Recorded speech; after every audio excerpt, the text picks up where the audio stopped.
Bienvenidas compañeras, compañeros a esta nueva emisión de Alternativas.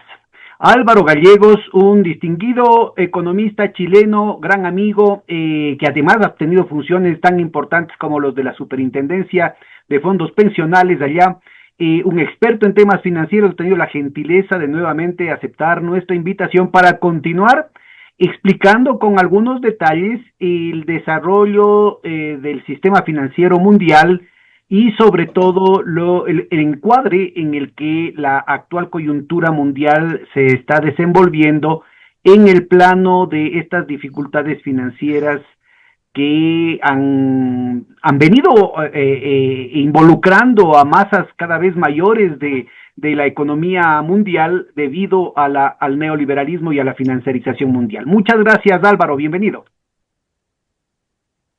Muchas gracias a ti, Pedro, por la invitación. Siempre un agrado. Bueno, mira, en las últimas sesiones yo creo que dejamos más o menos dibujado el cuadro general de la transformación del sistema financiero con el neoliberalismo y valdría la pena que nos cuentes un poquito cómo eso se reflejó en la teoría con toda una serie yo diría, de mitos y de religiones en torno, así de dogmas religiosos en torno a la teoría de mercados eficientes con la que supuestamente deberían operar los mercados financieros, no solamente en la bolsa de valores, sino también en todo el sistema financiero y sus excrescencias en términos de los derivados financieros, del shadow banking, de las guaridas fiscales, etcétera, etcétera. Empecemos por allí, si te parece. Claro, perfecto. Sí, habíamos quedado en la última sesión en la etapa que ya entendido por el establishment la fragilidad y la inestabilidad de los mercados financieros, se había instalado como gran regulador el Banco de Pago Internacional, el famoso BIS. Y el BIS ha impuesto, o recomendado más bien, pero que es difícil competir en el mercado si tú como actor del mercado financiero no adscribes a esas regulaciones, es difícil participar de él. Y lo que se planteó básicamente en esas recomendaciones fueron lo que se llaman los criterios de Basilea en materia de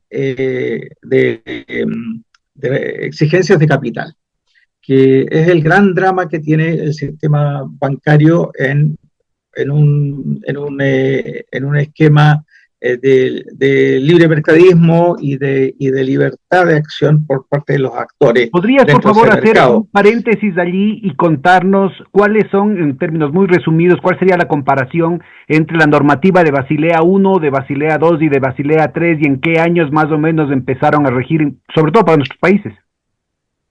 Sí, bueno, a ver, no tengo en este momento el calendario, pero lo que te puedo decir es que lo primero que se hizo por parte de Basilea fue establecer estos requerimientos de capital que se diferenciaban de los previamente existentes en el sentido de que partían de una evaluación del riesgo de las distintas partidas del activo, de los activos bancarios. Anteriormente simplemente existía una regla de leverage, de endeudamiento. En el caso chileno en particular, la regla legal era que los bancos no podían endeudarse más allá de 20 veces su capital, que es reflejo de la fórmula de cómo operan los bancos, que se conoce como capital fraccionario o banca fraccionaria. O fraccional, como tú quieras. Sí, más o menos para nuestra audiencia que quede gráfico el asunto, la idea sería algo así como que los bancos deberían tener una reserva del 5%, por lo tanto, en la iteración de lo que prestan, ¿no es cierto?, generar un préstamo, un dinero de la nada, ¿no es cierto?, estarían prestando 20 veces ese capital del 5% que tienen guardado. Así es, que es lo que permite que tenga efecto práctico, o se dé en la práctica lo que se llama el multiplicador bancario, porque los bancos multiplican el dinero de la economía, puesto que toman prestado y luego de los depositantes, o tanto en depósitos a plazo como también en cuentas corrientes, por ejemplo, pero luego ellos prestan a su vez esa plata a sus clientes vía los créditos, las colocaciones, y entonces las empresas que reciben esas colocaciones les llega caja, ¿verdad?, a su cuenta, y ¿qué hacen con esa caja? Bueno, la depositan en el banco, y entonces el banco vuelve a tener ese dinero disponible para prestar, y eso hace que se multiplique la cantidad de dinero en la economía a través de este esquema que se llama el multiplicador bancario, y por eso que es una, digamos, la captación y la colocación de los bancos es un tema muy delicado para la banca central, que tiene que controlar la cantidad de dinero en la economía. Siempre tiene que estar rigurosamente atenta a cómo evoluciona aquello, ¿no? Porque básicamente es oferta y demanda de dinero, pero que tiene este poder la banca de multiplicar. Bueno, entonces, antiguamente existía esta historia de una restricción al endeudamiento de los bancos, y tú muy bien lo has dicho, tener una reserva patrimonial del 5% respecto del total de las captaciones, el total de los depósitos de cualquier tipo. Ahora, eso implicaba obviamente un riesgo, porque si tú prestas esa cantidad de dinero que has captado y lo prestas a empresas, a diversas actividades, bueno, esas colocaciones tienen sus riesgos, pero que eventualmente pueden ser muy superiores al propio capital del banco.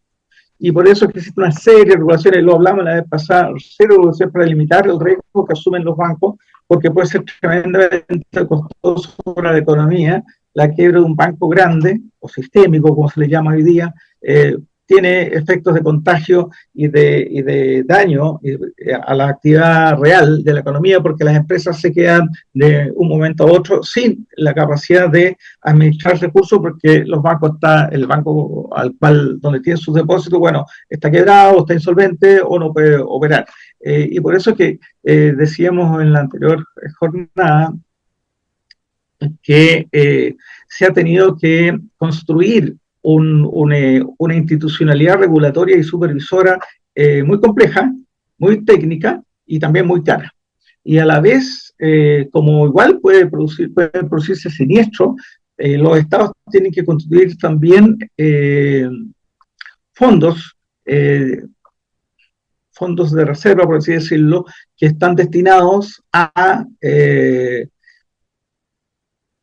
reponer las pérdidas de los depositantes de los bancos que quiebran. En el caso de Estados Unidos existe un fondo al respecto, también está un organismo que se llama Controller of the Currency, que es como quien dice, nuestro latino sería el superintendente de banco, y así, bueno, el propio banco, etcétera. Entonces es una organización, una institucionalidad de supervisión y control muy compleja y costosa, y así todo se producen siniestros o quiebras, porque, bueno, lamentablemente quienes están arriba a cargo de los bancos no siempre tienen políticas de riesgo sensatas y suelen asumir riesgos más allá de lo prudente, porque el atractivo de aquello es tremendo, porque como tienen un capital pequeño, pues entonces cualquier ganancia sobre la base de la deuda con los depositantes se transforma en un porcentaje muy importante o una rentabilidad muy importante respecto del propio capital que arriesgan los accionistas bancarios. Ya, ese sería más o menos el propósito de Basilea I, ¿no? ¿Cómo avanzó luego Basilea II y cómo se está? Claro, si Basilea I lo que hizo fue simple de multiplicar el capital del banco por el número que fuera, 20 o lo que fuera. Entonces dijeron, mire, ¿sabes que esto depende de cómo el banco va a utilizar los recursos que obtiene de las captaciones? ¿En qué los va a invertir? Y entonces hicieron una cualificación de riesgo de crédito para los diferentes tipos de activos. Entonces, por ejemplo, las colocaciones comunes y corrientes a las empresas, etcétera, a los consumidores, entonces tienen un peso del 100% sobre el capital, pero otras digamos, usos de esos fondos tienen menor ponderación de riesgo. Por ejemplo, las colocaciones de comercio exterior, que normalmente no tienen un efecto inmediato en flujos de caja, sino que más bien son compromisos. Bueno, entonces Basilea le puso a esos activos un 20% de ponderación, o sea, un quinto de un crédito financiero normal. En el caso de los créditos de vivienda, que por reglamentos, todos tienen que estar respaldados por una hipoteca sobre un bien raíz, una vivienda, una oficina, un local comercial. Bueno, ahí entonces Basilea puso un límite de 50%, no un límite, una ponderación de riesgo de 50%. Entonces los bancos podían prestar más, digamos, más capital, más captaciones a vivienda que a empresas productivas. ¿Por qué? Porque la, la, la, la, colocación en activo perdón, en crédito hipotecario tiene un respaldo, una garantía detrás. Entonces, si hay un siniestro, no te paga el cliente al banco, siempre el banco puede recurrir a esa hipoteca para resarcirse. Bueno, entonces, esa fue la primera parte fuerte que instaló Basilea, que el capital ya no podía ser simplemente una base que se multiplicaba para poder captar, sino que era un capital que tenía que en su multiplicación tenía que considerar los diferentes riesgos que se asumía en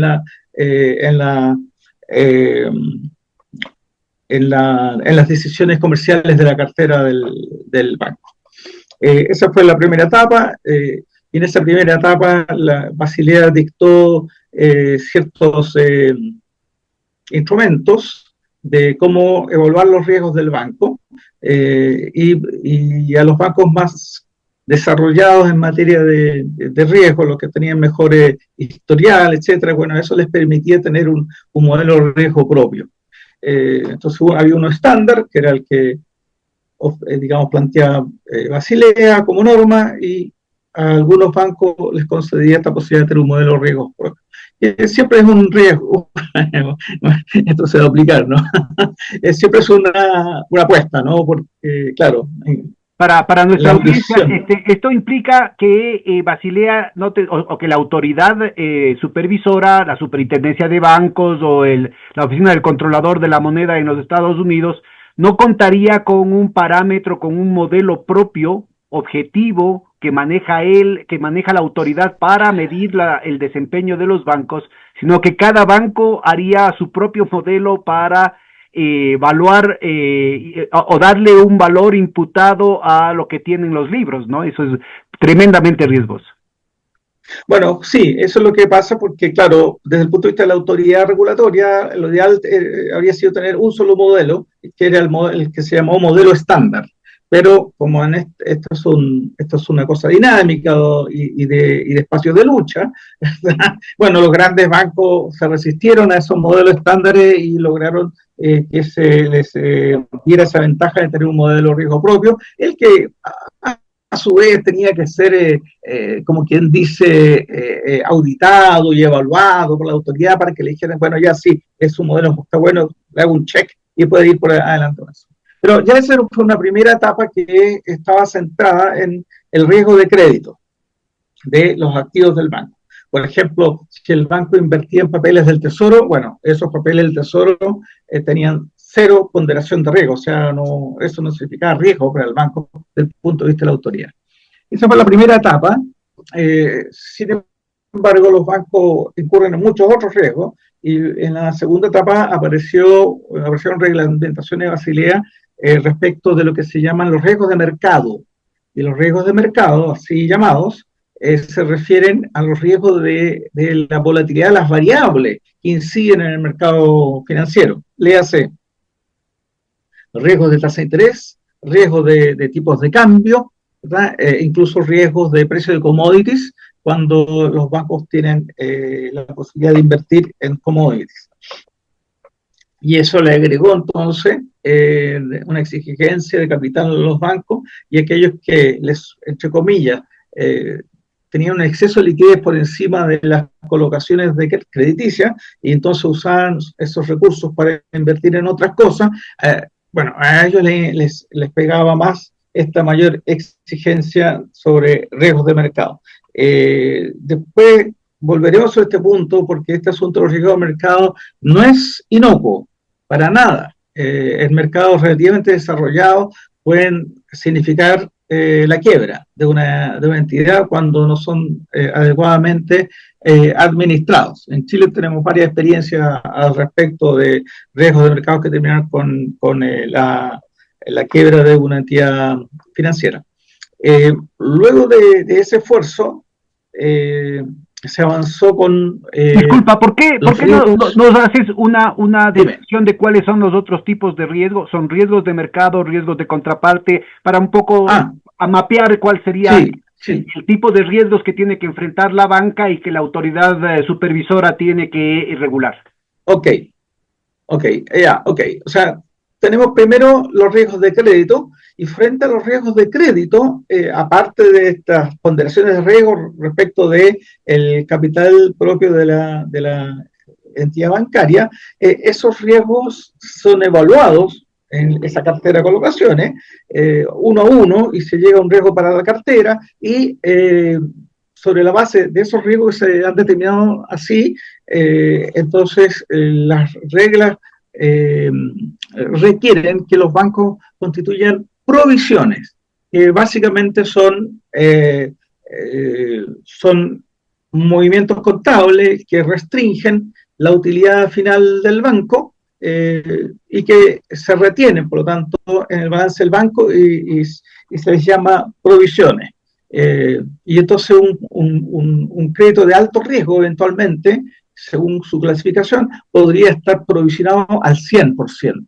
Es decir, si ese deudor no te paga, al banco me refiero, entonces toda la pérdida que ocurra ya está cubierta por las provisiones que se han hecho preventivamente, ¿verdad? Y hay diferentes reglas para los créditos que llamamos, en Chile al menos los llamamos comerciales, que son para las empresas, que tienen una determinada reglamentación para cómo construir esas provisiones, otra para los créditos para los consumidores, que acá en Chile son importantes, los créditos de consumo en cuota, etcétera, y otra para los créditos de vivienda que tienen ese resguardo especial, que es la hipoteca sobre un bien inmueble.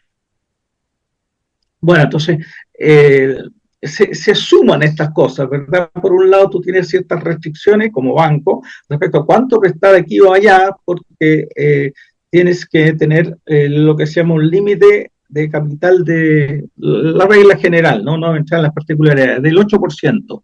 Es decir, tu capital no puede estar expuesto a más allá de un 8% de los activos de riesgo. Que eso equivale, ese 8%, si tú eres rápido con la matemática te das cuenta, ya no es 20 veces el capital. Si tú tuvieras toda tu plata como banco, digamos, en cartera de colocaciones, significa que tú ya te puedes endeudar o multiplicar ese capital 12,5 veces nada más, ¿verdad? Que es el inverso de un octavo.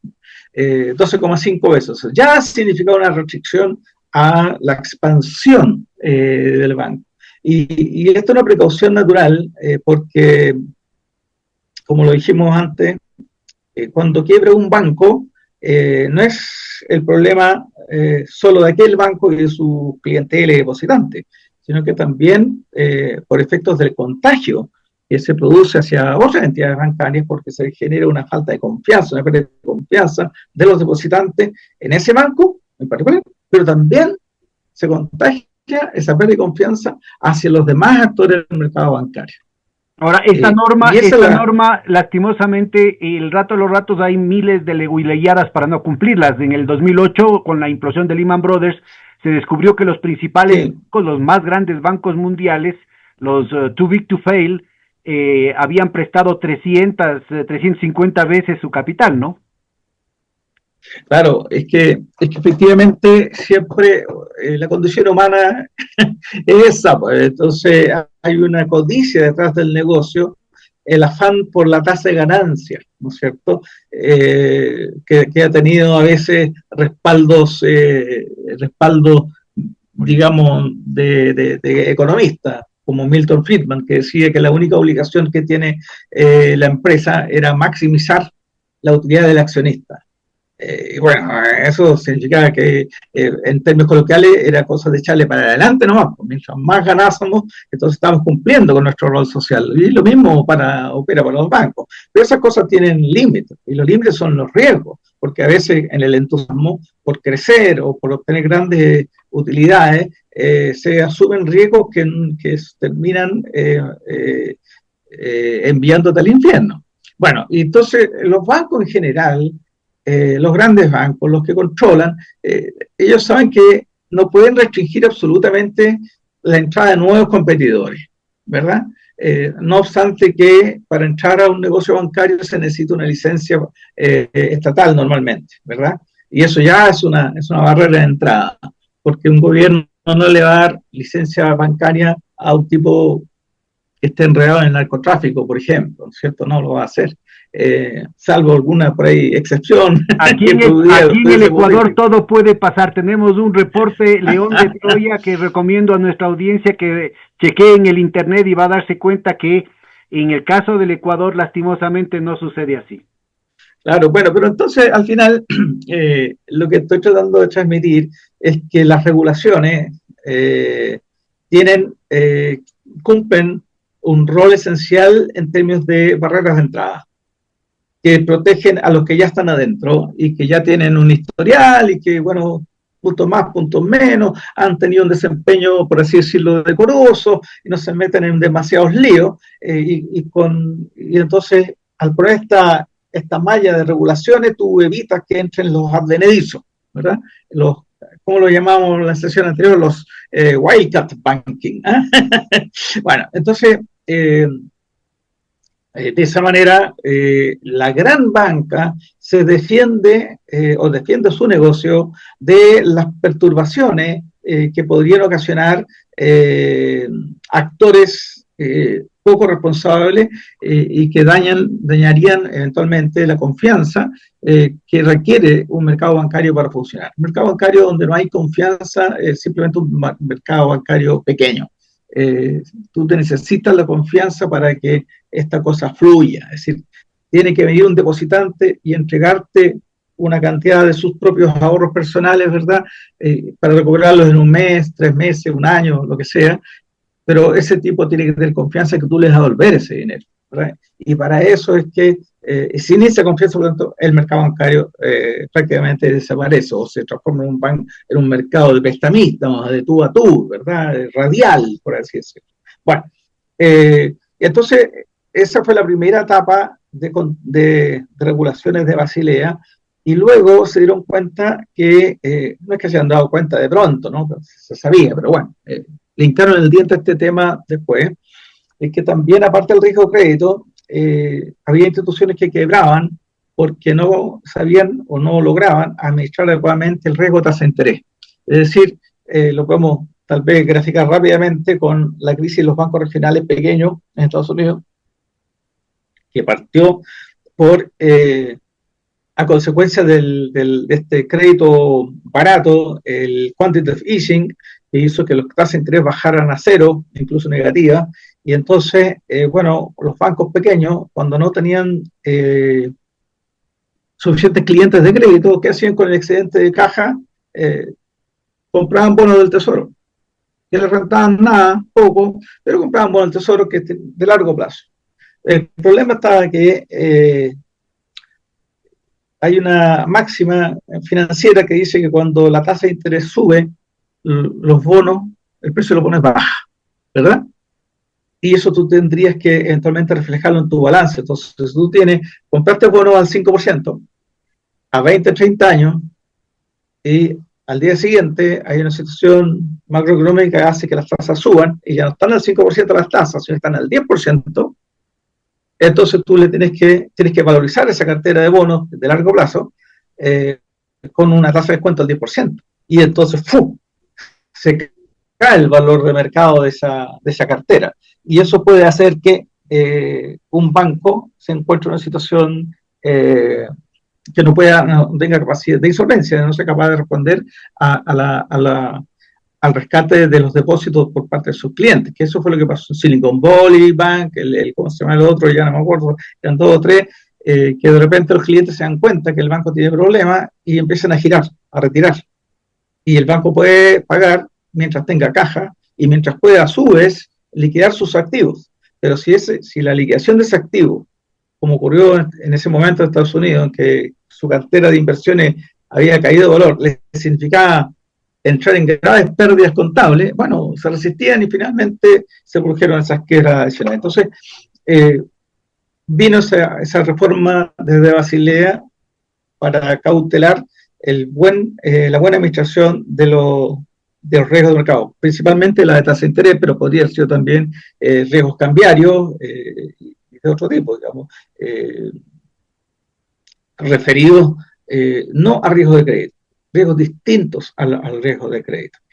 Bueno, y la última ola vino con, no diría que era la última, pero la tercera ola fue la de incorporar lo que se llaman riesgos operacionales. Es decir, ¿qué pasa cuando un banco comete errores en sus procesos internos, en su registro contable, ¿verdad? Y con esta cosa hoy día de los ataques cibernéticos, ¿no? A la banca, los phishing y todos esos tipos de fraude informáticos que hay hoy día, que son, digamos, consecuencia de débiles controles de seguridad al interior de las instituciones.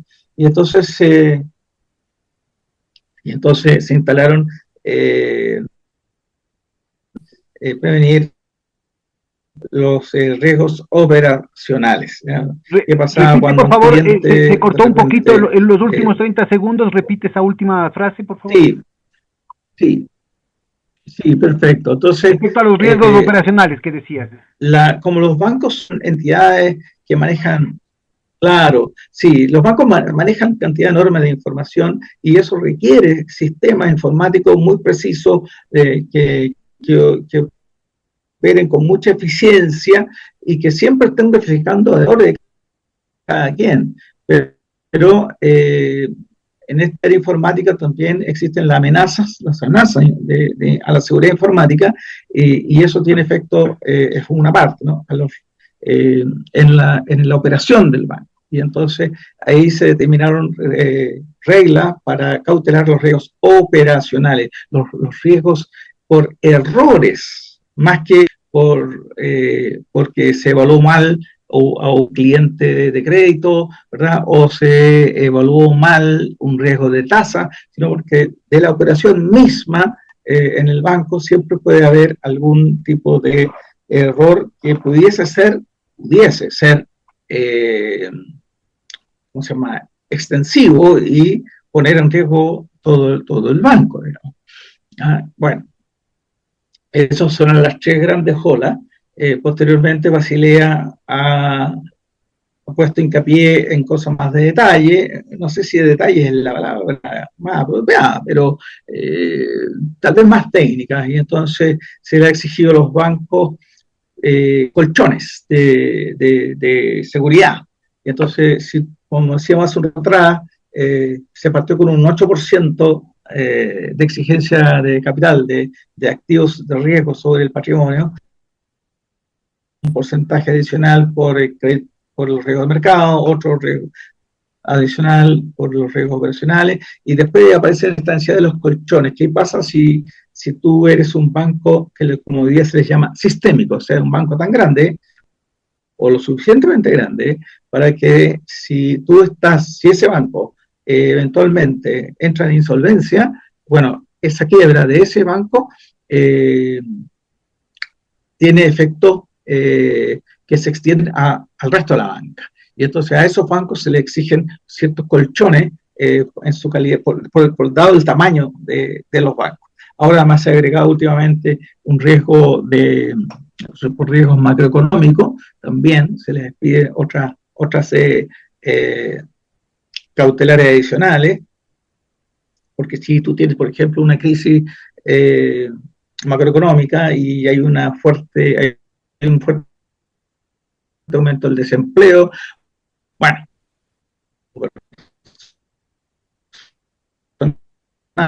¿verdad? ¿Podrías repetir de nuevo? Se Y cortó la un poquito, tienda, por favor. ¿Podrías repetir esto último? Yo tengo que apagar ya, por si acaso, entonces, compañeras, compañeros, tengo que apagar mi sí, pantalla para garantizar la imagen de Álvaro. Esta última partita se cortó, que era muy importante. sí, bueno, entonces, primero, como les decía, se les exigió un recaudo adicional a los bancos grandes o sistémicos, porque si ese banco grande o sistémico cae, entonces daña al resto del mercado bancario, al resto de los actores. De ahí viene esa expresión del too big to fail, muy grande para quebrar. Entonces, para evitar aquello, a esos bancos grandes, entonces se le exige una mayor prudencia en términos de exigencias de capital. Posteriormente se agregó un colchón también por riesgos macroeconómicos, que se está explicando que si hay una crisis macroeconómica, bueno, normalmente eso afecta la actividad y afecta el empleo, y entonces los hogares y las personas no tienen capacidad para solventar los créditos que han contratado con anterioridad, y eso significa un riesgo adicional, ¿no? Entonces también eso va ahí como una precaución del regulador y el supervisor para, para intentar mantener la estabilidad de la banca, porque ya todo el mundo sabe, y vuelvo quizás al principio, que la inestabilidad de la banca puede llevar a un efecto macroeconómico desastroso, Ahora, desastroso. Y cuando ha habido ejemplifica, estas por favor, un crisis poco grandes, así lo hemos cómo, visto. cómo se dio la crisis del 2008, con un poquito de detalle, haciendo referencia a estas precauciones. Sí, Uno diría, sí, y ya con esas precauciones, entonces no debería haber problema con los bancos, y de pronto resulta ser que claro. se dio un verdadero terremoto. ¿Cuál fue el corazón de la crisis del 2008? Y te digo porque ahora están diciendo, parece ser que se va a repetir la crisis del 2008. Así es que primero veamos de qué se trata del 2008 y después nos cuentas qué te parece si ahora estamos con el mismo riesgo. Claro. Bueno, sí, bueno, la crisis del 2008 también es conocida como la crisis subprime, ¿eh? Que significa subestándar, en un término más castizo. Bueno, también es producto de la ambición desmedida de algunos banqueros, ¿eh? Que se dedicaron más que a colocar, se dedicaron a distribuir, que es una cosa bien particular. Entonces, esta gente, estos bancos, entraron a financiar hipotecas, pero los mercados de hipoteca, como todos los mercados, tienen, por así decirlo, franjas de operaciones crediticias muy sanas y otras no tan sanas, y después otras medias rigositas y otras que, oh, ahí está, por ahí no. Ya, entonces, estos bancos se metieron en ese negocio, pero no con el afán de quedarse con esas carteras, sino que para venderlas. Y se ganaban, por lo tanto, no un spread o un margen crediticio de cuánto le costaba el costo fondo versus lo que iban a recaudar por los intereses que cobraban, sino que optaron por algo más simple, que no sé si más simple, que es obtener una comisión por distribución. Entonces los tipos armaban carteras y luego se las vendían a otros bancos a distintos precios, ¿ya? Y con eso recuperaban lo inicialmente invertido y se quedaban con esta comisión de distribución. Pero entonces el interés mayor no era, o el afán, ¿no es cierto?, mayor, no era necesariamente el interés que se cobraba por estas operaciones, sino la capacidad de reproducir y crear cada vez más carteras. Y entonces obtuvieron el apoyo de las agencias de rating que les vendían modelos, agencias de rating común y corriente, Standard & Poor's, Moody's, etc. Entonces ellos hicieron un negocio aparte al de calificación de riesgo y armaron consultoría, y esas consultoras le ofrecían o les vendían estructuras, ¿ah? Cómo construir esa cartera nueva que quiere hacer, de manera tal de que se pudiese vender. Y entonces esas estructuras básicamente significaban que se subdividían esas carteras en distintas, ellos le llamaban tranches, que podrían decir que son segmentos, sería un segmento de primera calidad, segmento segunda, tercera, cuarta, y así, ¿verdad?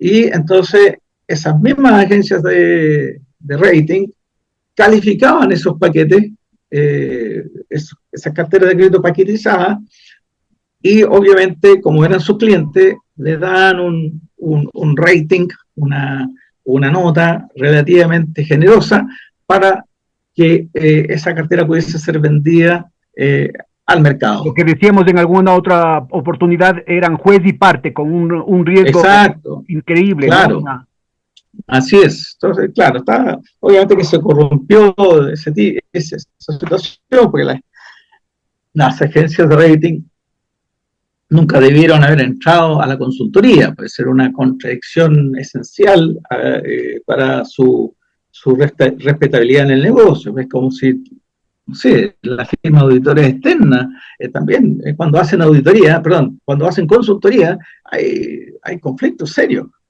porque después el área de auditoría de esa firma tiene que ir a evaluar si las cosas se hicieron bien, regular o mal, y si el que estuvo al otro lado fue la consultora de la misma auditora, bueno, obviamente que se produce algún problema ahí de conflicto de interés.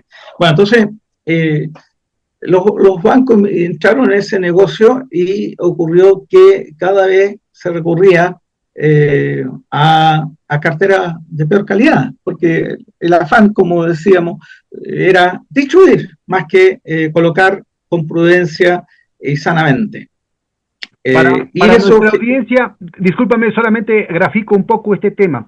Básicamente de lo que se trata es de que en la banca normal lo que había es una colocación de los recursos que podía generar el banco en de distintos proyectos, ¿no? Que podrían ser productivos o podrían ser una casa, un carro o algún otro crédito de consumo. Y entonces tenía que el banco garantizar o hacer todos los estudios para ver que se pueda recuperar el crédito. Lo que está diciendo Álvaro cuando dice distribuir es que ya no, una es la originación del crédito, ¿no es cierto? Pero el cobro de ese crédito, ¿no es cierto? La recuperación de esos recursos puede tener un cortocircuito porque el banco puede vender su cartera, por ejemplo, ¿sí? Y otra forma es, lo que estaba mencionando hace un momentito, que puede estructurar, que es otra forma más sofisticada de vender la cartera, con lo cual la responsabilidad del cobro pasa a terceras personas, ¿sí?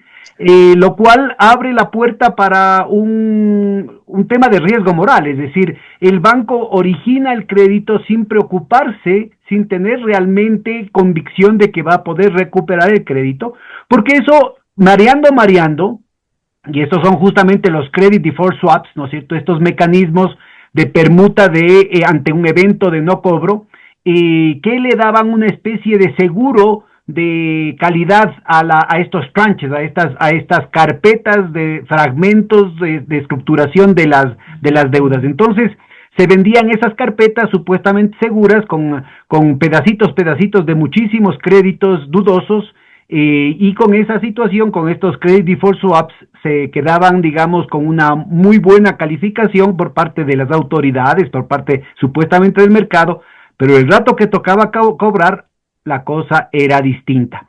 Estos credit default swaps operaban como una especie de seguros. Ahí está el riesgo, porque operaban como una especie de seguros, o más bien se vendían como una especie de seguros, pero a diferencia de las aseguradoras, en ningún momento se les exigió que tengan reservas, que tengan los suficientes recursos para cubrir el caso de un evento, ¿no es cierto? Un evento de crédito se llama, como es lo que ocurrió en el 2008. Cuéntanos un poquito en torno a esa situación, ¿qué es lo que terminó reventando la cosa? Claro, bueno, entonces para el banco el afán era ir generando cada vez más paquetes de créditos, paquetizar un conjunto de créditos. En Chile se le llamó securitización, convertir esos créditos en securities, en valores, y esto, la fuerza detrás era que si el banco se quedaba con ese paquete de créditos en su balance, bueno, limitaba su crecimiento porque ya tenía copada o de alguna manera ocupada su capacidad crediticia. Entonces, lo que le convenía al banco era deshacerse, venderlo y quedarse con esa comisión de distribución. Y para estimular esas negociaciones, esa actividad de distribución. Claro, como tú muy bien decías, entonces se nació esta industria del crédito derivado, del credit default swap, que básicamente lo que implicaba era que una parte le cedía a otra un riesgo, era un swap de riesgos, y se cobraba una comisión por ello, ¿verdad? Y claro, eso era posible en tanto quien se quedaba con el riesgo tuviese la capacidad patrimonial de sostenerlo en caso de siniestro. Y esa era la fuerza que había detrás. Y se empezaron algunas entidades como Lehman a endeudar con este tipo de productos, y de pronto se encontraron con que el capital era una centésima parte de lo que estaban colocando en el mercado con responsabilidad. Cuando el mercado dejó de confiar en esos paquetes, en esas carteras paquetizadas, bueno, ya dejaron de pasarle plata, ya dejaron de invertir en Lehman Brothers y en otros, pero Lehman fue uno de los que era más, como quien dice, audaces en esto. Y finalmente se enfrentaron a una situación de quiebra, y lo que fue llamativo es que la Reserva Federal, el prestamista de última instancia, en medio de este panorama de muchos riesgos o muchos actores financieros que estaban en una situación de riesgo, optó por dejar caer el Lehman Brothers, lo cual fue una cuestión inusitada. Normalmente un banco de ese tamaño no se dejaba caer, sino que el fisco salía o el gobierno salía en su rescate, y eso fue lo que causó un efecto contagio, de pérdida de confianza, y de que todos los inversores se empezaron a restar y a irse a valores de refugio, como los propios bonos del tesoro, el oro, etcétera. Y entonces, evidentemente que las entidades bancarias más expuestas, al quedarse sin fondos de financiamiento para sus carteras, empezaron a crujir, y también otras cayeron. Ese más o menos fue el relato que ¿Y se vos puede hacer. creerías que estos anuncios de algunos analistas financieros de que nuevamente se ha acumulado, no solamente en el caso porque en el caso del 2008 fueron deudas hipotecarias privadas, ¿no? De vivienda, Sí. residenciales. Parece ser que esto hizo metástasis, y de alguna manera el quantitative easing Sí. ha logrado ir pateando la pelotita hacia adelante en lo que tiene que ver con bienes raíces comerciales, digamos, pero también la expansión hacia la cuestión de los automóviles, del crédito para automóviles, luego del crédito para estudiantes, luego del crédito para las empresas. Parece ser que es una especie de cáncer que ha ido tomando distintos segmentos del mercado. Y no solamente es en el eje angloamericano como originalmente, sino que se ha extendido también al continente europeo y a otras partes del mundo. ¿Cómo verías vos esa situación? Sí, yo tengo la impresión de que la situación presente está más definida por riesgos macroeconómicos y geopolíticos. Por un lado, este crecimiento imparable, la deuda del Tesoro americano, que ya no tengo el nombre para cuántos trillones ya son, y las consecuencias en el déficit fiscal, que hace que la confianza en los activos. La última vez que vi son 37 millones, 37.4 millones de dólares. Claro, claro, sí, son 30 y tantos. Ese es casi el Ya no sé si 130% del millones. Producto Interno Bruto de Claro, los Estados Unidos. claro. Entonces, lo que el mercado ve es que este endeudamiento es prácticamente imparable, que no hay capacidad política para gestionarlo, y al menos ponerle un freno. Y entonces lo que hemos visto es que, bueno, el dólar está arriba de 4.000, perdón, el oro está arriba de 4.000 dólares la onza, si no me equivoco, un número son máximos históricos, y esta situación de debilidad del Estado, de los Estados Unidos como entidad económica, por este elevadísimo endeudamiento esa cotización del oro es casi el doble de lo que estaba hace un par de años nomás. Claro, claro. Y el oro es un refugio. ¿Ah? Bueno, hay distintos tipos de refugios. ¿Ah? Entonces, normalmente cuando hay una crisis en Latinoamérica, ¿qué pasa? Que los grandes patrimonios de Latinoamérica compran bonos del Tesoro americano, porque es un refugio. ¿Ah? Es más seguro ser acreedor del Tesoro americano que del Tesoro peruano, argentino, chileno, etcétera.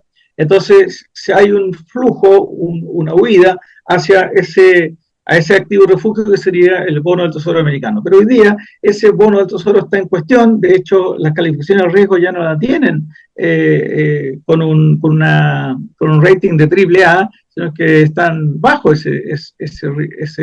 esa connotación de cero riesgo, por lo tanto ya no es un activo libre de riesgo, como lo fue tradicionalmente, y entonces ¿a dónde se van los grandes patrimonios? Bueno, compran otras cosas, como por ejemplo el oro, y por eso está en ese valor extraordinario, y bueno, ya esta situación macroeconómica de debilidad y de falta de confianza en las capacidades de los Estados Unidos por enmendar rumbo, por estabilizar su economía, está todo el riesgo geopolítico que ha ido creciendo fuertemente en los últimos años desde que llegó Donald Trump en su segundo periodo, en que, bueno, estamos en una situación de muchos conflictos, no solamente el conflicto en Europa del Este, Ucrania, Rusia, este otro conflicto en el Medio Oriente, con la masacre que ha perpetrado Israel en contra de los palestinos, y está la disputa hegemónica de Estados Unidos con China, que se ha traducido en esta política arancelaria de alza de los aranceles, de las tarifas de comercio exterior, que ha impuesto Trump sin una a ver, ¿cómo decirlo? Sin que quede claro cuál es la estrategia y cuál es la dirección, y entonces Trump ahí está aplicando lo que yo llamaría una estrategia de incertidumbre. Como buen negociador sabe que saca mejor partido en cualquier transacción. A este hombre le encanta la expresión, ¿no? El deal. Cuando la contraparte está desconcertada. Y entonces de repente esa contraparte está dispuesta a entregar más cosas a cambio de seguridad en la transacción. Entonces ese es el estilo de este señor Trump y nos tiene a todos, nos tiene a todos en agua. Nunca es claro, bueno, por qué le aplica un arancel de tal nivel a un país y por qué a otro le aplica un arancel distinto. No hay una lógica que uno pueda produciendo una huida no solamente de los ¿cómo se llama? Del título del Tesoro americano, sino en general de los activos americanos. En general, recordemos que también está esta sensación ambiente de que gran parte de los países del mundo quieren a independencia, que Valéry Giscard d'Estaing en los años 60 dijo ese exuberante privilegio que tenía Estados Unidos. Como tú sabes, los franceses siempre han sido un poco ha sido la piedra en el zapato. Yo creo que era muy apropiado, muy pertinente. Lo que era muy interesante es que Valéry Giscard d'Estaing era el golden boy de la oligarquía, no tanto financiera francesa, sí, sino claro, financiera británica, un aristócrata. Claro, era un aristócrata, incluso claro, por ahí tenía alguna vinculación a través de algún hijo ilegítimo de alguno de los reyes, ¿no? Y que esa era la carta secreta de los monarquistas para retornar al poder. Y que lo haya dicho él, creo que tenía en ese entonces 35 años, bajo determinación del presidente de la República, De Gaulle, era muy importante, ¿no? Porque Así esto es. marcaba una situación de mucha soberanía, de mucha entereza, de una Europa de la cual no ha quedado pero ni la sombra ahora, ¿no? Así es, lamentablemente, claro, Francia se fue quedando sola hasta que finalmente la propia Francia abandonó esa posición de independencia y hoy día, bueno, ya vemos que tienen al anterior primer ministro está condenado eh, por financiamiento ilegal de su campaña. Me refiero a Sarkozy. Y este otro que está ahora en vigencia, Emmanuel Macron, bueno, la verdad es que lleva no sé cuántos primeros ministros en muy poco tiempo, no ha sido capaz de contener la cierta estabilidad en medio de una derecha republicana, de Marine Le Pen, ¿verdad? Con su Front Nacional, y ahora por el lado izquierdo,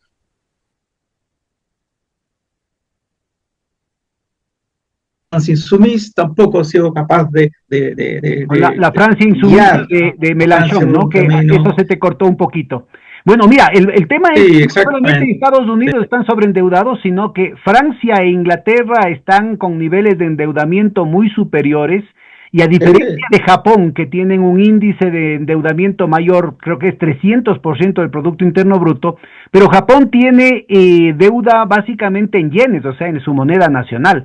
En cambio, en el caso de Francia y de Inglaterra, la Así situación es. no está, es mucho más complicada porque incluye una vulnerabilidad internacional. En el caso de Francia, por el hecho de que son euros, que al final no lo puede emitir unilateralmente Francia, y en el caso de Inglaterra, porque está demasiado expuesto a los eurodólares, no a la libra esterlina nacional, digamos.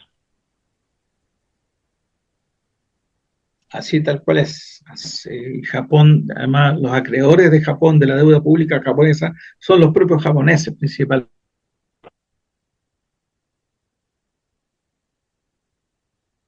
La situación tan principal de los holdings en bonos del tesoro y China que tiene algo así como el 25%, no recuerdo bien. Los dos podrían simplemente, a ver, perdóname la expresión, tirarle la cadena a Estados Unidos y no lo hacen porque, bueno, le tiran la cadena y se van todos juntos por el desagüe. Así que comenté la vez pasada que ante ante la ofensa que hizo Trump, que infirió Trump a los canadienses, al decir que podrían ser el estado número 51. Bueno, ahí está este señor, ay, se me escapa el nombre del primer ministro, Mark Carney. eh, eso, Mark Carney, y Carney resulta que de estas cosas sabe mucho porque no solamente fue presidente del Banco Central canadiense, sino también estuvo varios años de presidente del Banco de Inglaterra. Entonces, esto es su pan de cada día. Y entonces hicieron, después de esos anuncios de Trump, bueno, hicieron unas pequeñas ventas de bonos del Tesoro y se produjo una inquietud en todo el mercado, pues, ¿eh? Porque bastaba que un poquito se liquidara para que hundiera el nerviosismo y además en una primera etapa nadie sabía quién estaba vendiendo. Pues. Bueno, Eso hubiese sido los hay que chinos. acordarse, Álvaro, que están en realidad entre piratas, ¿no? Porque Bessent, el ministro de Economía, el Sí, ministro de Finanzas de Trump, todo él con carita de niño bueno, bien portadito y además mimado de la mamita, él también fue un especulador feroz del sí, grupo Soros, o sea, él fue uno de los sí, arquitectos del ataque especulativo en contra de la libra esterlina, financiado por así la propia es, City de Londres y de la lira que acabó con todo el sistema monetario europeo en 1992, ¿no? Entonces, están hablando entre especuladores, están sonreídos en las así fotos, pero es, llevan la daga debajo de la solapa. son verdaderos tiburones, efectivamente. Pero bueno, entonces, no sé si volvemos al tema principal. Sí, sí, yo quería pedir antes de que retomes el Y eje troncal de tu argumentación, quisiera que trabajes un poquito más en el tema endógeno dentro del sistema financiero de fuente de riesgos ligado, por ejemplo, al desarrollo institucional del shadow banking. sí, sí, mira, el caso del shadow banking eh, se trata de operaciones propiamente bancarias que no se llevan a cabo en la industria bancaria formal. Eso es básicamente el shadow banking. Entonces Claro, eso va pero desde... lo que estamos diciendo es que son los mismos bancos, o sea, JP Morgan, que presenta unas cuentas a la autoridad regulatoria conforme los criterios de Basilea a los que estabas haciendo referencia, pero que Ujú. tiene un JP Morgan, ¿no es cierto?, que es una especie del hermano gemelo que no tiene que cumplir con ninguno de esos requisitos, pues. Sí, sí, está bien, entiendo eso, pero para que sea realmente un actor importante, el shadow banking tiene que tener infraestructura y actividades propias, y eso en general lo que son empresas privadas distintas a los bancos que se meten en el negocio crediticio, como por ejemplo los grandes supermercados. Las tarjeteras que no son bancarias. Eso es lo que realmente es el shadow banking y ese nombre, un poquito peyorativo, bueno, no nació de nada, es claramente una manera despectiva que los banqueros propiamente tales usaron para referirse a estos tipos advenedizos que no usaban, ni siquiera tenían acceso ni pedían licencias bancarias para operar en el mercado del crédito, ¿verdad? Y crecían y les quitaban mercado. Nosotros acá en Chile lo hemos visto con mucha claridad porque tenemos algo que le llamamos el retail financiero, que son grandes operadores de minoristas que tienen cadenas de supermercados y tienen cadenas de tiendas de departamento y que tienen sus propias tarjetas de crédito, con lo cual fidelizan a sus clientes y les cobran unos intereses pero salvajes, ¿ah? Como están fuera del, del, de la industria bancaria, entonces lograron operar por mucho tiempo fuera de los límites a los cuales se tenían que sujetar las entidades bancarias, hasta que finalmente, después de muchas luchas y esfuerzos, se les logró disciplinar hasta cierto punto, porque te quiero decir, bueno, yo no sé cuáles son los intereses, el nivel de tasa de interés que hay en Ecuador, pero acá en Chile tenemos un sistema que mide para todo el sistema, mide el nivel de la tasa, y por ejemplo, para tasa de interés para los créditos de consumo, eso está en la cuadra de más o menos, ¿no? 25-30% Acá en el anual, Ecuador es nominal. mucho más alto. Probablemente debe ser así. Pero Pero en dólares, pero ¿no? no, Imagínate. no, es que nosotros, Acá es mucho más ustedes en alto y en dólares, claro, dólares.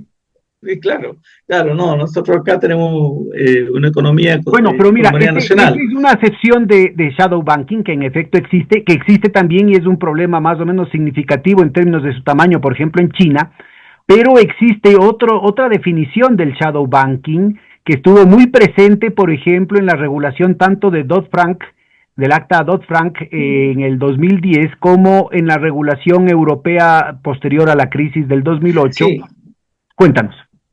sí, bueno, en Estados Unidos los actores de shadow banking, los principales son los grandes productores de automóviles que venden los automóviles con crédito propio o a través de una filial financiera que financia Hay que recordar la venta de que automóviles. cuando Obama le hizo el salvataje, porque en realidad A General Motors. a General Motors, a Ford y a todas las grandes Sí, fabricantes históricas, pues no eran los grandes, los arquetipos, digamos, de la industria de la anterior revolución industrial. Resulta ser que el 95% de sus ingresos venían de las ventas y del financiamiento, ¿no? sí, sí, tal cual.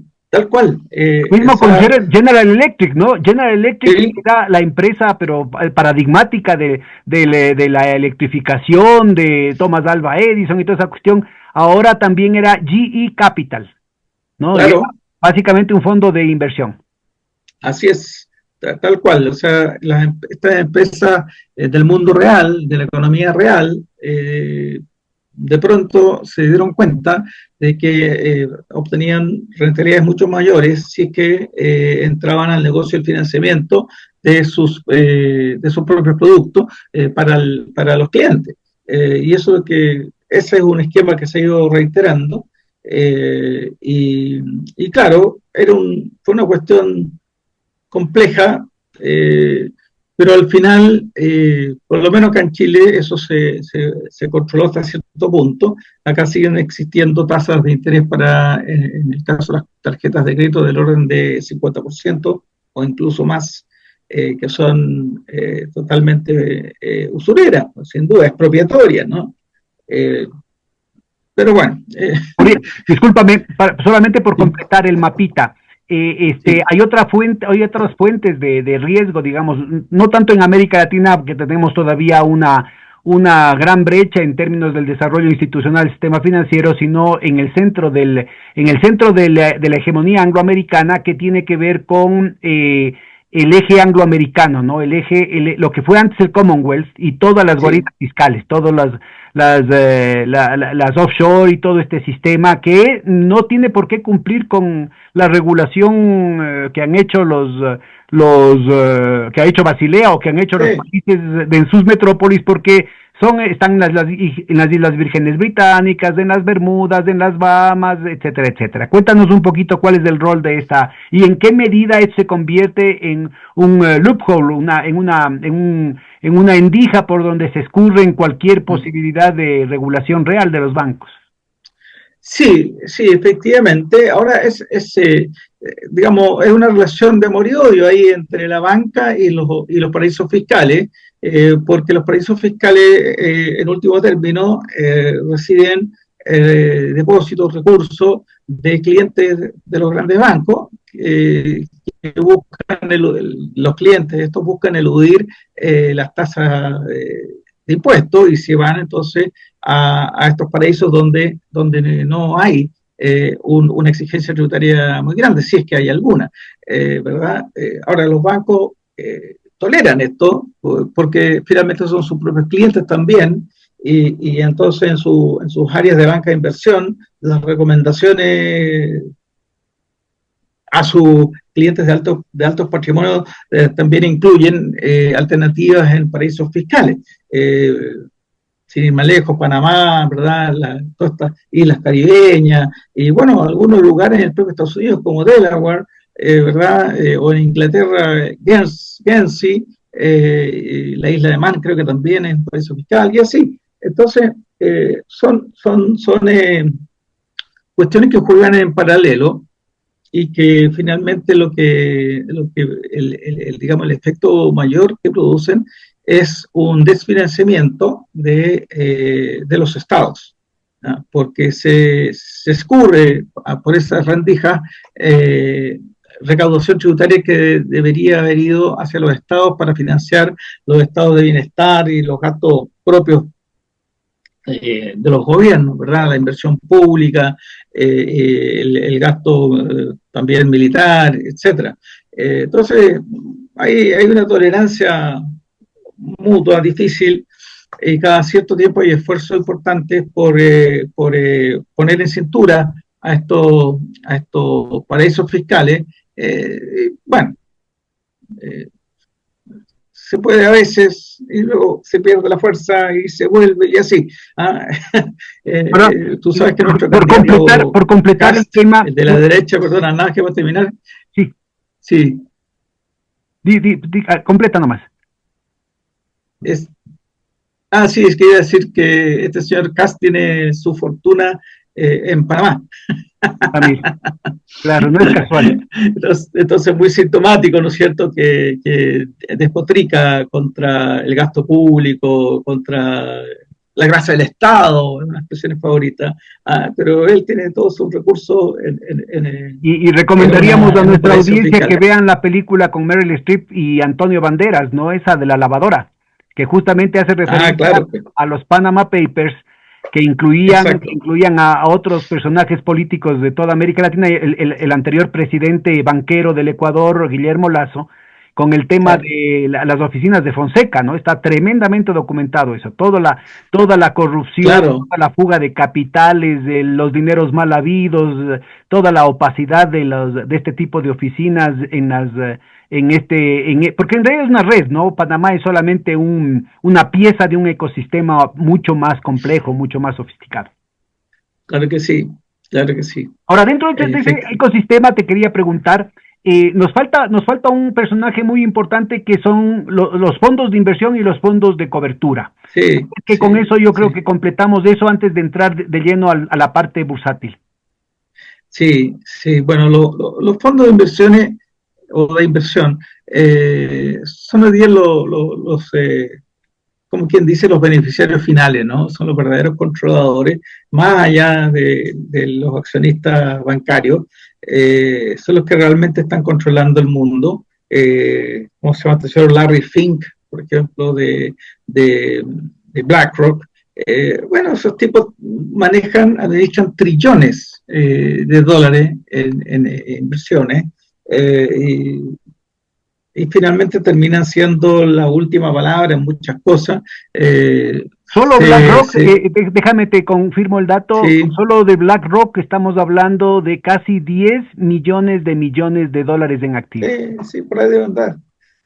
Otro grande es Vanguard, y hay varios más. ¿Ah? Eh, bueno, el BlackRock se ha ganado, digamos, eh, relevancia porque se dice que ha adquirido media Ucrania, ¿ah? A precio de remate, eh, y que han comprado todos los grandes eh, terrenos fértiles para la agricultura de Ucrania, que en ese sentido Ucrania bueno, es un granero del mundo. Eh, y en la exigencia permanente y casi, no quiero hablar mal, pero en la desesperación de Zelensky, este tipo ha vendido futuro casi todo el territorio, digamos. ¿Ah? Entonces, ay, no quiero saber qué va a pasar cuando esta cosa se aclare, ¿no? Terrible, terrible. Mira, tú habías mencionado a Friedman. Él fue premio Nobel de Economía, Sí, y otros premios Nobel como Hayek y Harberler, ¿no es cierto? Tuvieron una excelente reputación profesional, académica, pero también la plata del premio Nobel, mientras que recomendaban un neoliberalismo que significó sangre, sudor y lágrimas para el pueblo chileno y para otros pueblos.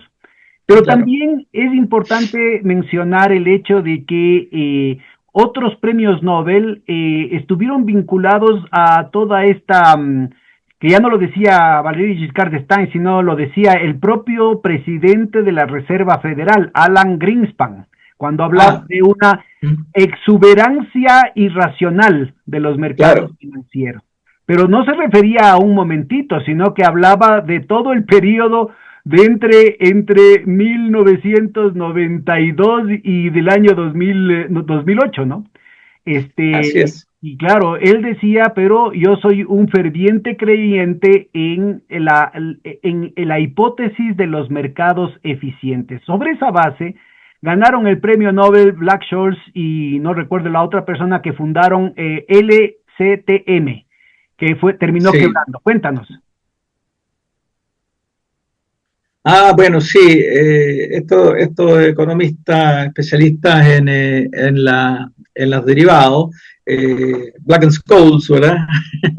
Y bueno, en medio de ese entusiasmo por haber recibido esos reconocimientos tan importantes, y contando por lo tanto con una gran confianza de parte de inversionistas de alto patrimonio, fundaron un un fondo de inversión que se llamó Long Term Capital Management, LTCM, así es conocido, el LTCM. Entonces ahí estaban estos señores, premios Nobel en la gerencia de inversiones, como quiere llamarse, y además contrataron a un ex subsecretario del Tesoro, no recuerdo cuál es el nombre de ese señor, pero también un tipo que tenía en la City, como dicen en Estados Unidos, Fama, tenía Fama gran es del prestigio, otro. ¿no? Decía, ¿Mm?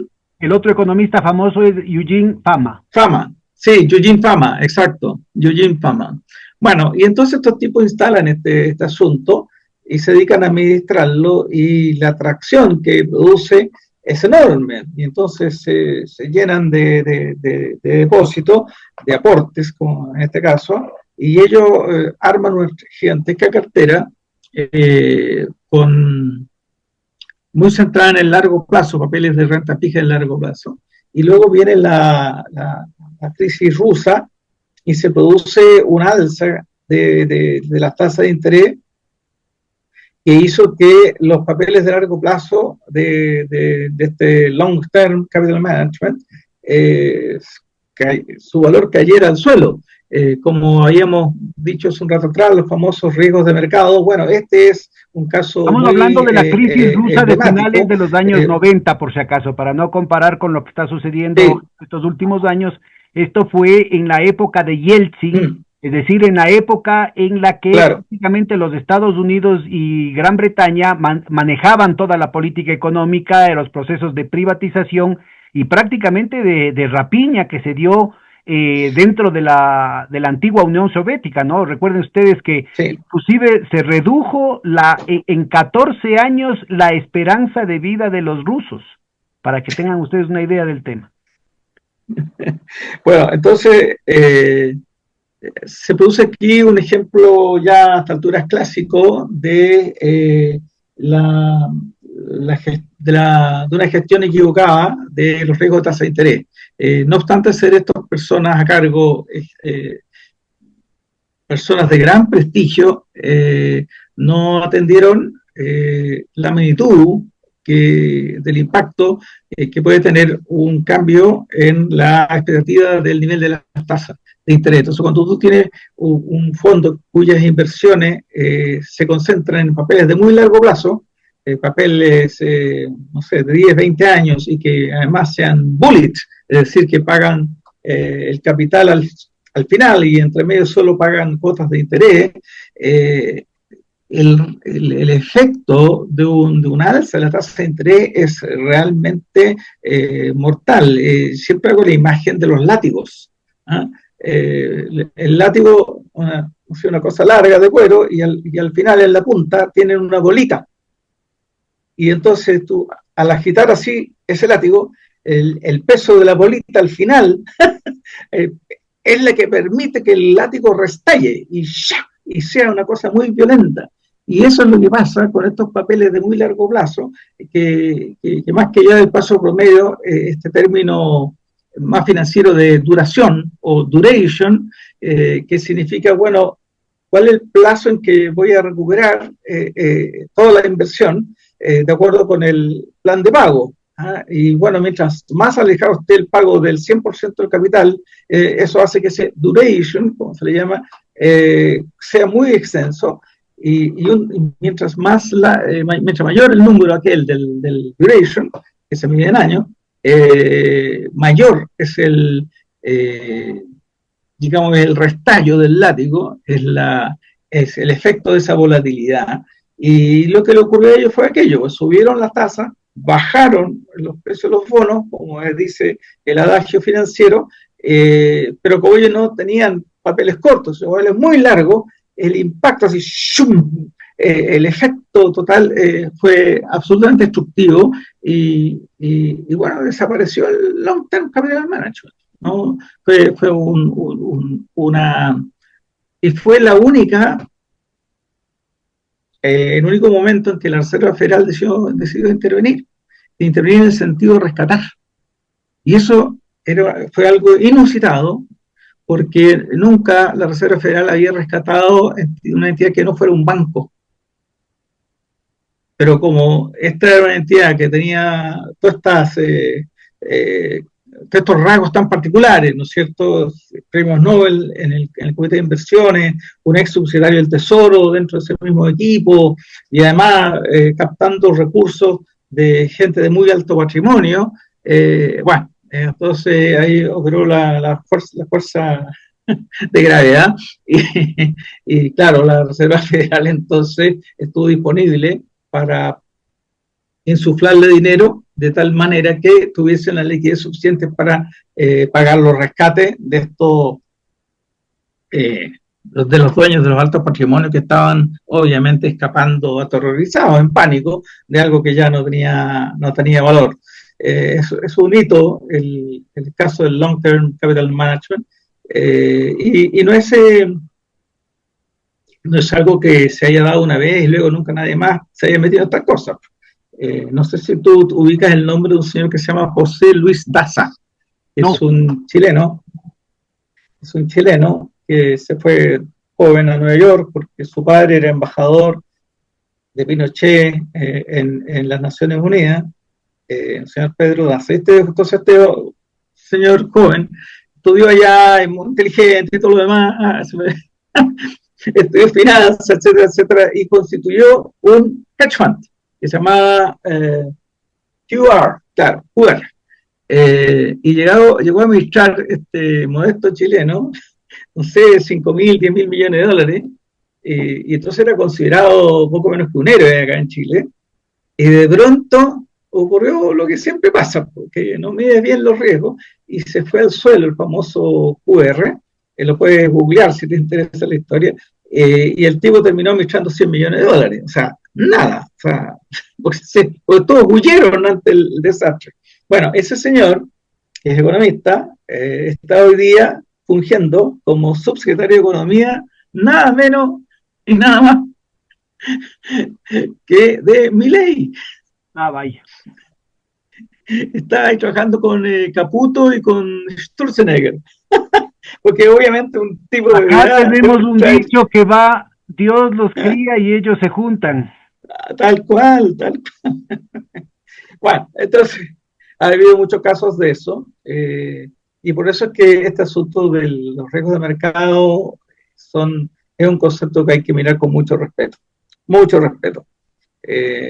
porque de repente el mercado te hace la desconocida, cambia de dirección y te encuentras arriba de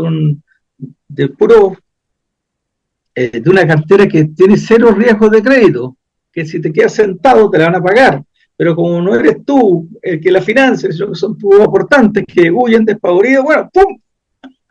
Bueno, pues mira, otro de los elementos que ya más vinculado al tema de la bolsa de valores, aunque quieren comernos del cuento de que se tratan de monedas, son los criptoactivos, las criptomonedas, los coins, todo este nuevo zoológico, diría yo, de instrumentos de especulación de una tremenda opacidad que están siendo objeto de una propaganda brutal en varios medios, incluyendo sectores progresistas, porque al menos Bitcoin se daba un aire anti-establishment, claro, un aire libertario y una cuestión así, cuando en los hechos se ve que no solamente están con una vinculación muy fuerte con el establishment, sino que están con una directa relación con los dineros mal habidos. ¿Cómo ves esa situación? Bueno, más allá del entusiasmo que mucha gente tiene por estas monedas cibernéticas, por así decirlo, y que mucha gente ha hecho grandes fortunas porque ha tenido la suerte de entrar en un momento en que el precio estaba bajo y cuando ya el precio estaba varias veces por encima salen con unas grandes ganancias de capital. Yo tengo fuertes aprensiones porque finalmente no hay nada que detrás de estos sistemas del blockchain, ¿no es cierto?, que realmente te dé alguna garantía de que en casos de emergencia o cuando hay alguna crisis de alguna naturaleza, vas a tener de vuelta tu capital tal como lo pusiste y ojalá con alguna ganancia adicional. Y el problema es que, como tú muy bien dices, esto está impulsado por gente muy poderosa y que empiece a influir. Y te quiero comentar que acá en Chile ya están surgiendo propuestas para que los fondos de pensiones inviertan en esta moneda. Bueno, pero ya A mí me entra un pánico Financial porque... Stability Board, a la Junta de Estabilidad Financiera de Basilea y la normativa de Basilea están permitiendo incluir dentro de los deals de capital el tema de los bitcoins, ¿no? Supuestamente como un activo Así de es, bajo riesgo, imagínate la barbaridad. Es cuestión es facilito así ver es. la tasa de volatilidad del Bitcoin y de las otras criptomonedas para darse cuenta de que el Sí. riesgo que están asumiendo es un riesgo que todos los criterios técnicos a los que hacías referencia al principio de esta sesión se desmoronan, pues. Absolutamente. Y ya, bueno, ya vimos el caso del Milei que acabo de mencionar, en que sobre la base de cierta eh, alegoría comunicacional logra entusiasmar a muchos incautos a comprar esa moneda ficta, y los tipos entran con gran entusiasmo porque creen que hay un respaldo, creen firmemente que hay un respaldo y de pronto el respaldo desaparece. Y los que manejan esta cosa que fue el Milei y otro par de personajes gringos que estuvieron detrás de esa cuestión se quedaron simplemente con todos los aportes de los incautos. Entonces, esos son riesgos, a ver, muy difíciles de medir, eventualmente, perdón, eventualmente imposibles de medir. Y lamentablemente, en general, las autoridades regulatorias en nuestros países tienden a ir detrás de estos cantos de sirena. Y si se los dice a alguien con algún pedigrí, empiezan a confiar y es terrible porque se pueden producir terribles desastres y sobre todo en el caso de los fondos de pensiones porque en los fondos de pensiones el principal, el mandante, es el afiliado, el trabajador que no tiene voz ni voto en cómo se invierten sus fondos y los pueden meter a esas personas inocentes en los riesgos más inverosímiles. Nosotros hace poco tuvimos un caso porque hay presión permanentemente de estos grandes tiburones sobre las autoridades y hace poco, o el año pasado, o por ahí, lograron elevar los márgenes de inversión de los fondos de pensiones en lo que acá se llama activos alternativos, que son, que son aquellos valores financieros que no tienen o tienen muy poco mercado secundario. ¿Y cuáles son esos valores? Bueno, valores que nadie quiere, si por algo no tienen el mercado secundario. Y a la hora de tú necesitar liquidarlos, como el mercado secundario es delgadísimo, no es profundo, bueno, el precio no lo pones tú, lo pone el comprador y te lo va a poner muy bajo ese precio. ¿Ya? Porque va a entrar a tomar riesgo. Hay que recordar que en el 2008 la exposición de los fondos pensionales chilenos al mercado exterior, exterior a Chile, ¿no? Sí. Subió del 20 al 25% y luego al 35% y luego al 45%, supuestamente para reducir las pérdidas, pero las pérdidas fueron gigantescas, ¿no? Sí, bueno, hoy día estamos más o menos mitad y mitad, entre 52 y 48. Y bueno, ese es el resultado del crecimiento, ¿cómo el mega crecimiento de los fondos de pensiones chilenos y de manera tal de que el mercado local no es capaz de absorber esa cantidad de recursos y por lo tanto se tienen que exportar esos recursos en inversión en el exterior y vivimos entonces en esta extraña paradoja de que un país en desarrollo exporta capital a los mercados financieros desarrollados, a Nueva York, a Londres, a Frankfurt. Es una cosa muy extraña, porque se supone que los países como los nuestros necesitan, ¿no es cierto?, de recursos financieros, y sin embargo, a través de este mecanismo de los fondos de pensiones, que crecen interminablemente hasta que llegan a una etapa de madurez, pero quizás cuándo, porque hoy día estamos hablando en Chile de 212.000 millones de dólares, estamos hablando de más del 60% del PIB que está en esas carteras, y indudablemente que no es posible eh, tener opciones de inversión locales, domésticas, que cumplan con los requisitos de riesgo, ¿verdad? Y de predictibilidad para atender, para poder responder a esta obligación tan sustantiva que es la de financiar las pensiones en el futuro, pues, ¿verdad? Y entonces se tiene que exportar el capital.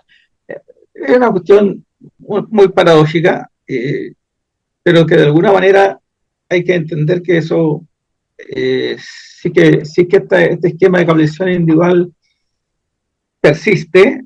Bueno, todos los países que se metan en ese lío se van a encontrar con esta situación, que sus capacidades son limitadas ante un flujo, pero muy considerable, que es el flujo de los aportes previsionales de todos los trabajadores de un país.